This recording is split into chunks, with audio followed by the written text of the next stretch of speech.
আসসালামু আলাইকুম everyone, welcome back to my channel cooking corner. আজকে আমি কটকটির এক্সপেরিমেন্ট করব, যে ছোট্টবেলা সেই কটকটি আমরা অনেক খেয়েছি। তো এটা দেখলাম অনলাইন জুড়ে কিন্তু ভাইরাল হয়েছে, তাই ভাবলাম আমিও আজকে একটু ট্রাই করি আর আপনাদের সাথেও শেয়ার করি। আর যে থালাটায় বসাবেন সেটা কিন্তু প্রথমেই তেল মেখে নিতে হবে, মেখে রেখে দিতে হবে। কেন রেখে দিতে হবে এটা আমি শেষে কিন্তু বলে দিব। তো এখন কটকটিটা বানানোর জন্য এখানে আমি একটা ফ্রাই প্যান বসিয়ে দিয়েছি। এখন দিয়ে দেবো পরিমাণ মতো চিনি। এখানে আমি 2 কাপ পরিমাণে চিনি নিয়ে নিয়েছি, যেহেতু এক্সপেরিমেন্ট প্রথমে অল্প স্বল্প দিয়েই করব। তো এখন চিনিটা কিন্তু আমি বসিয়ে দিয়েছি, আর চুলার আঁচটা কিন্তু একদম মিডিয়ামে রেখেছি, যাতে আস্তে আস্তে চিনিটা গলে যায়, একটা ক্যারামেল টাইপের হয়ে আসবে।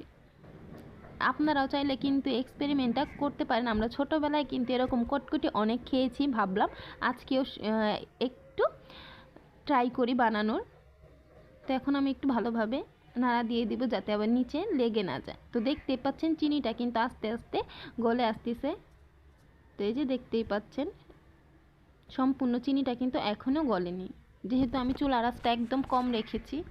আর আমার ভিডিওগুলো আপনাদের কাছে কেমন লাগে অবশ্যই কিন্তু কমেন্টে জানাবেন, আর আমার চ্যানেলটাকে সাবস্ক্রাইব করে রাখবেন। পাশে থাকা বেল আইকনটি ক্লিক করে রাখবেন, যাতে আমি নতুন কোনো ভিডিও দিলে প্রথমে আপনার কাছে নোটিফিকেশন চলে যায়। আর কমেন্টে জানাবেন কীরকম রান্নার ভিডিও চান, আমি করার চেষ্টা করব ইনশাল্লাহ। তো কথা বলতে বলতে কিন্তু এখানে প্রায় চিনিটা গলে এসেছে।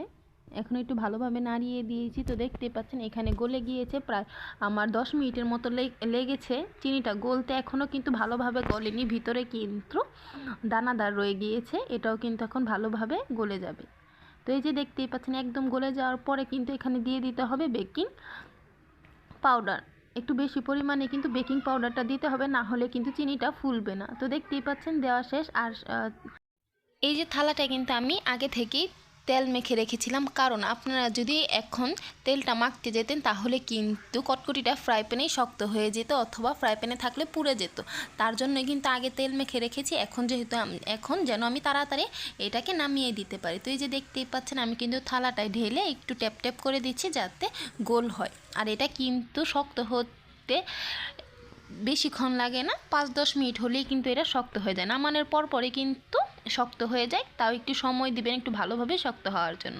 তো এই যে প্রায় 15 মিনিট পর কিন্তু আমার একদম শক্ত হয়ে গিয়েছে।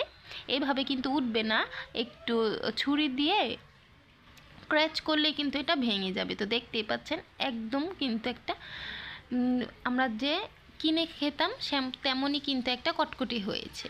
তো আজকের মতো ভিডিওটা এই পর্যন্তই শেষ। আল্লাহ হাফেজ, সবাই ভালো থাকবেন, আর কেমন হয়েছে কমেন্ট